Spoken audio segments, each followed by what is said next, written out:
At the groups represent in the church. Ito ay grupo, mga kapatid, sa mga churches. To do so, we will liken the church through the ages to the wheat plant. So sabi ng propeta, inahilan tulad niya, mga kapatid, yung wheat plant sa 7 church ages. Amen? Merong stock. At sa ages, sinabi, ang stock ay sino?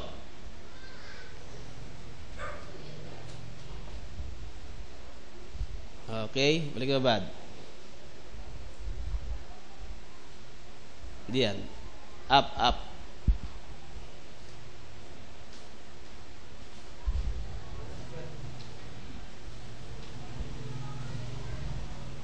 Ang stock ay walang iba kundi si Luther. Arrow down, mabad. Okay, sige. Yun nagulo, no? Yan. So makita natin, under ng panahon ni Luther, siya ay tinawag na stock. Sa panahon ni Wesley, siya ay tinawag na tassel. At sa panahon ng Pentecost, tinawag siyang husk. Amen? Kaya makita natin yung the whole wheat plant, yung nagkagulo yung presentation natin. Teka lang, brada.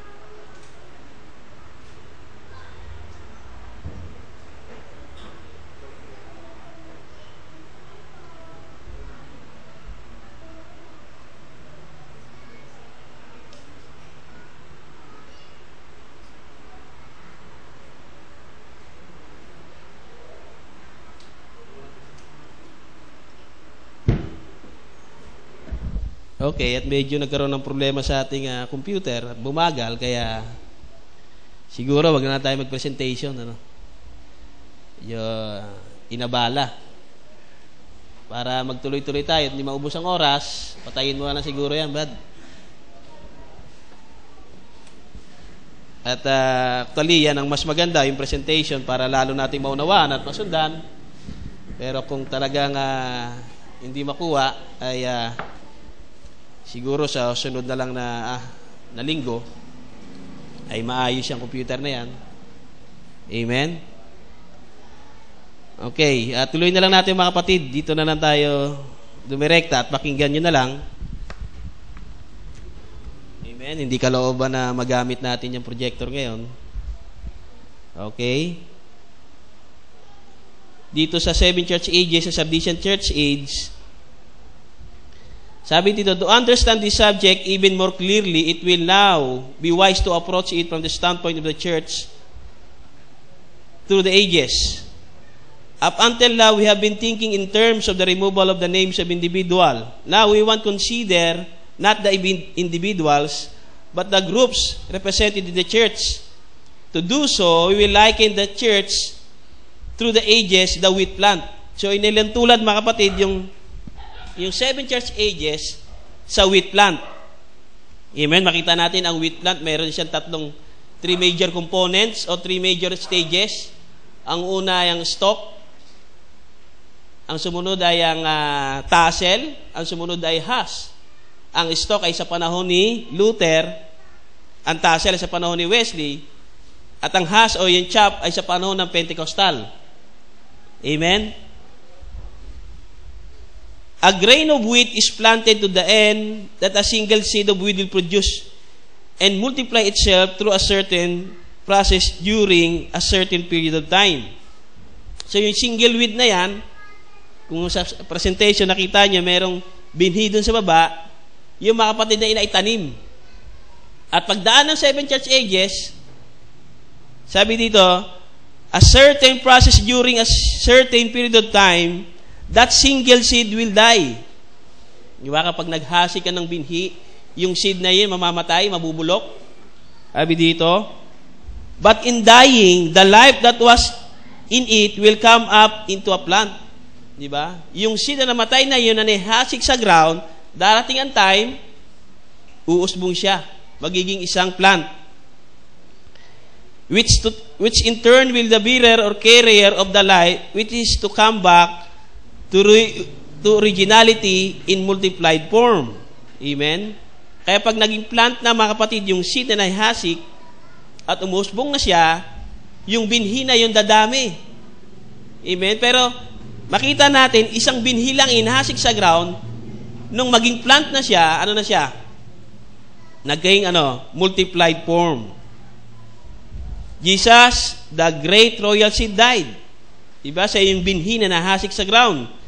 That much less one who is life of the church stands in the midst of the church for all the 7 church ages, giving his life to the church, the carrier or bearer to the end, that his very life will produce in the bodies like into his in the resurrection. Kaya makita natin, sa wheat plant, merong tinatawag na tassel, stalk, and tsaka has.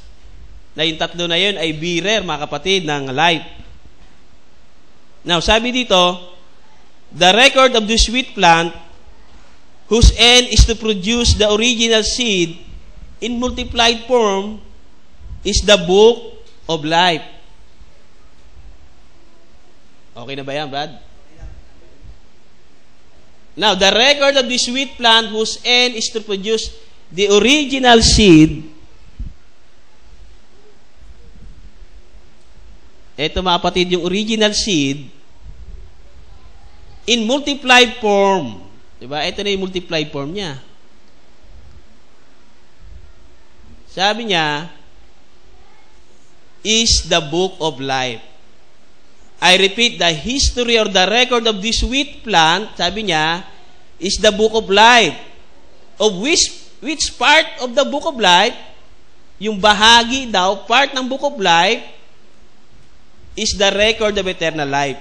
A section of the book of life. So, tingnan natin, mga kapatid, yung book of life. Ano ba ibig sabihin nito? Kung inilang tulad sa wheat plant. Amen? So, meron dalawang section.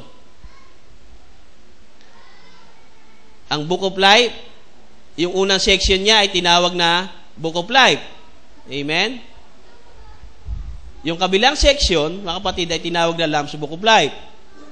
Dito sa book of life, dito sa section A, or yung isa ay section B, tinawag siya, mga kapatid, sa ibang term na book of deeds. Dito nakarecord lahat yung ating mga gawa. Lahat ng thought natin, yung mga thought natin, yung mga binitawan nating salita, dyan nakarecord sa book of deeds. Sabi ng prophet, pagdating ng Great White Throne Judgment, kung ikaw ay makakasama sa Great White Throne Judgment, lahat ng mga maling thought mo sa iyong kaisipan, mga maling doktrina, mga maling unawa mo, sa panahon na yan, yan ang gagamitin sa iyo ipapang-judge. Amen? Kaya under ng Book of Life, dito rin nagkakaroon ng burahan. Amen? Dito nagkakaroon ng burahan ng mga names. Diba? Ang example ay si Judas. Amen? At yung tribes of Dan and Ephraim. Diba?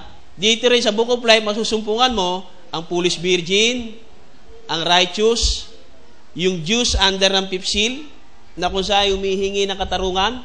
Amen? At wicked. Diba? Sa Lamb's Book of Life naman, nandito, mga kapatid, yung sinabi kanina, yung part of the Book of Life, nandito yung record of eternal life.